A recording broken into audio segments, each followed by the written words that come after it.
ওম অজ্ঞানতিমিরান্ধস্য জ্ঞানাঞ্জনশলাকয়া চক্ষুরুন্মিলিतं येन তস্मै শ্রীগুরুবে নমঃ। হরে কৃষ্ণ।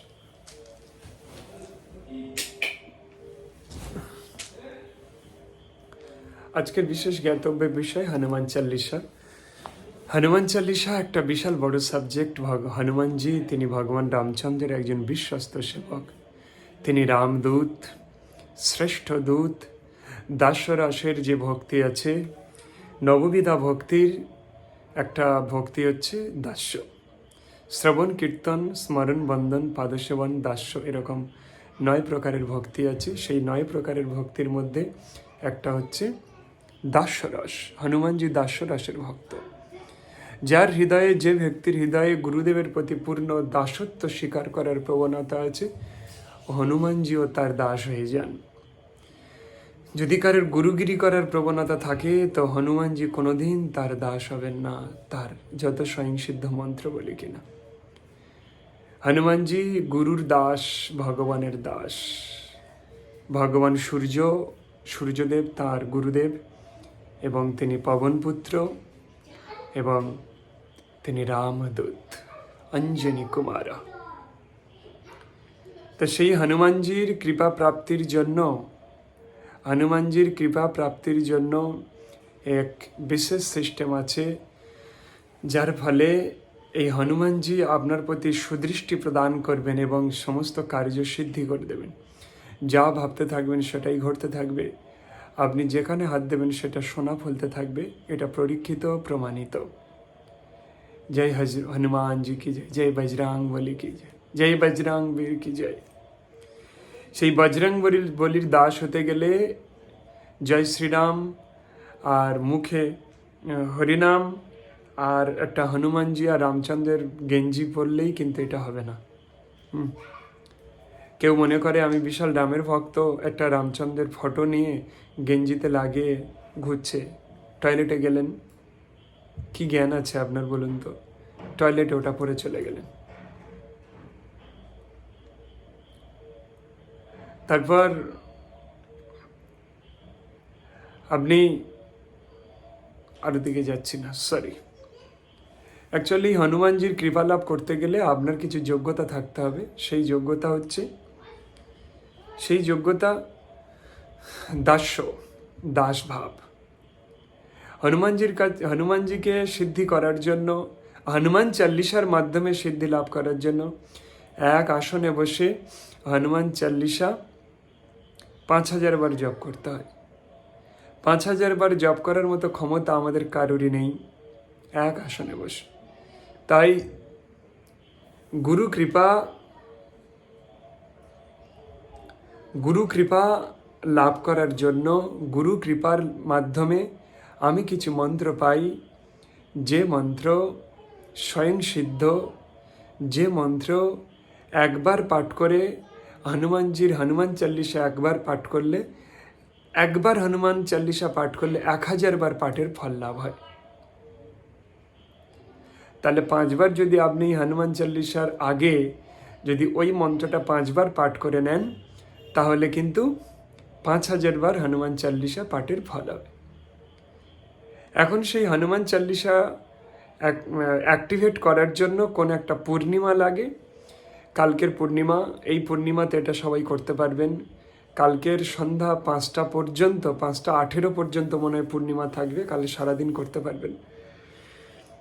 এই পূর্ণিমার জন্য আপনাকে 5 লিটার গোমাতার দুধ, গাভী মায়ের খাঁটি 5 লিটার ভেজালহীন দুধ চাই।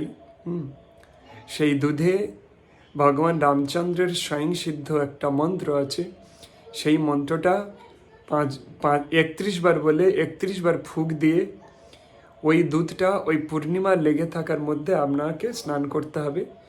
কোনো পুকুরে স্নান করা যাবে, কোনো ড্রেনে বা টয়লেটে, বাথরুমে স্নান করা যাবে না, কারণ ওই দুধটা মন্ত্রভূত। ওটা কোনো অশুভ নোংরা স্থানে দেয়া যাবে না, তাহলে অপরাধ হয়ে যাবে।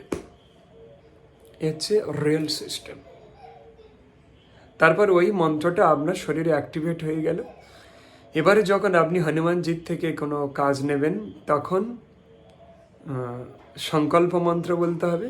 সংকল্প মন্ত্র বলে এটা মঙ্গলবারই কাজটা নিতে পারবেন। শুধু কোনো নৈতিক ভালো কর্ম করুন, যে কোনো নৈতিক কর্ম এনার থেকে পেতে পারবেন। শুধু মারণটা বাদ দিয়ে বশীকরণ পর্যন্ত এই হনুমান চল্লিশাতে হয়ে যাবে। এমনকি আপনি এটার মাধ্যমে হনুমানজিকে দর্শন করতেও পারবেন। আমার একজন শিষ্য, স্টুডেন্ট বলা ভুল হবে, আমার থেকে কিছু শেখেন, আমি গুরু নই, আমি একটা মাধ্যম মাত্র। কানাই বৈদ্য, সোনারপুরে বাড়ি, তাকে এই মন্ত্র দেওয়া হয়েছিল। হনুমানজি ছায়া রূপে এসে ওনার কানে মন্ত্র দিয়ে যায়, আরেকটা মন্ত্র ওনার কানে দিয়ে যায়। সোনারপুরে বাড়ি, ওনার নাম কানাই বৈদ্য। এরকম আমার অনেক স্টুডেন্ট আছেন, যার মধ্যে উনি একজন মহাজ্ঞানী। আরও অনেকে রয়েছেন, মানে সেগুলো বললে কল্পনার অতীত হয়ে যাবে। যাই হোক, আমি সেদিকে আর যাচ্ছি না। আবার কারো সাকসেস হয়নি, এটা ওরই তপবলের অভাব। সাকসেস না হওয়ার অর্থ আপনার তপবল নেই। তো আপনাকে এবারে কি করতে হবে, যখন হনুমানজির থেকে আর কাজ নেবেন তখন আপনাকে ওই দিনে নিরামিষ খেতে হবে। শুধু মঙ্গলবার এটা নিতে পারবেন। নিরামিষ আহার করে আপনাকে সংকল্প মন্ত্র বলতে হবে। সংকল্প মন্ত্রে কি কাজ নিতে চান সেটা বলতে হবে। সংকল্প মন্ত্র কি? অদ্য শ্রী শ্বেত বরাহ কল্পে বৈবস্বত মন্বন্তরে অষ্টাবিংশতি কলিযুগে প্রথম পাদে জম্মুদ্বীপে ভারতবর্ষে গঙ্গায়ম, আপনি গঙ্গার যেদিকে থাকেন, আমার এটা পূর্ব, গঙ্গায়ম পূর্ব ভাগ দ্বীপান্তর্গত শ্রী শ্রী গ্রামের নাম, আমার এটা সাতঘরা শ্রী শ্রী রাধাস্বামী সুন্দর মন্দিরে। সূর্য এখন উত্তরায়ণে, সবার জন্য সূর্য উত্তরায়ণে। এখন শুক্লপক্ষ, আজকে ত্রয়োদশী, আজকে চতুর্দশী তিথৌ, চতুর্দশী তিথৌ আপনার যেদিনে হবে সেই দিনের তিথি বলবেন, নক্ষত্র বলতে হবে। তারপর বললেন শ্রীমান, নিজের নাম গোত্র বলে আপনি বললেন যে ব্যবসা উন্নতিকল্পে হনুমান চালিসা পাঠ করে নাম। গৃহ শান্তি কামনার্থে হনুমান চালিসা পাঠ করে নাম। গৃহের সর্বদোষ প্রশমনার্থে হনুমান চালিসা পাঠ করে নাম। অমুকের বশীকরণের জন্য হনুমান চালিসা পাঠ করে নাম। স্বামী স্ত্রীর জন্য করেন, অন্য কোনো কিছুতে ইউজ করবেন না বশীকরণ।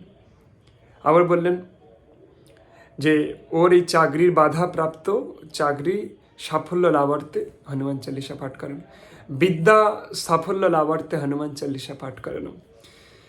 এরকমভাবে এটা বলতে হয়। এনি টাইপস, যে কোনো, শুধু মারণ দুষ্ট ক্রিয়া ব্যতীত সব করতে পারবেন।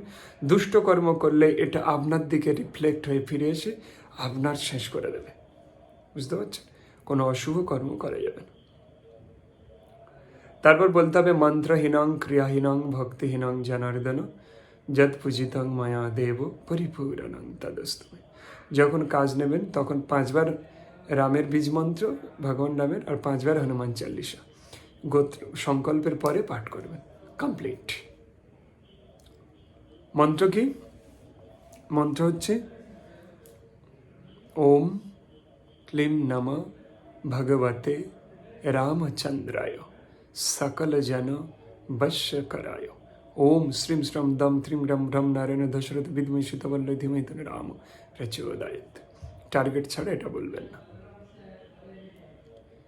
এই মন্ত্রটা মেন মন্ত্র, যেটাতে দুধে 31 বার বললে স্নান করতে হয়, 31 বার বললে 31 ফুঁক দিয়ে।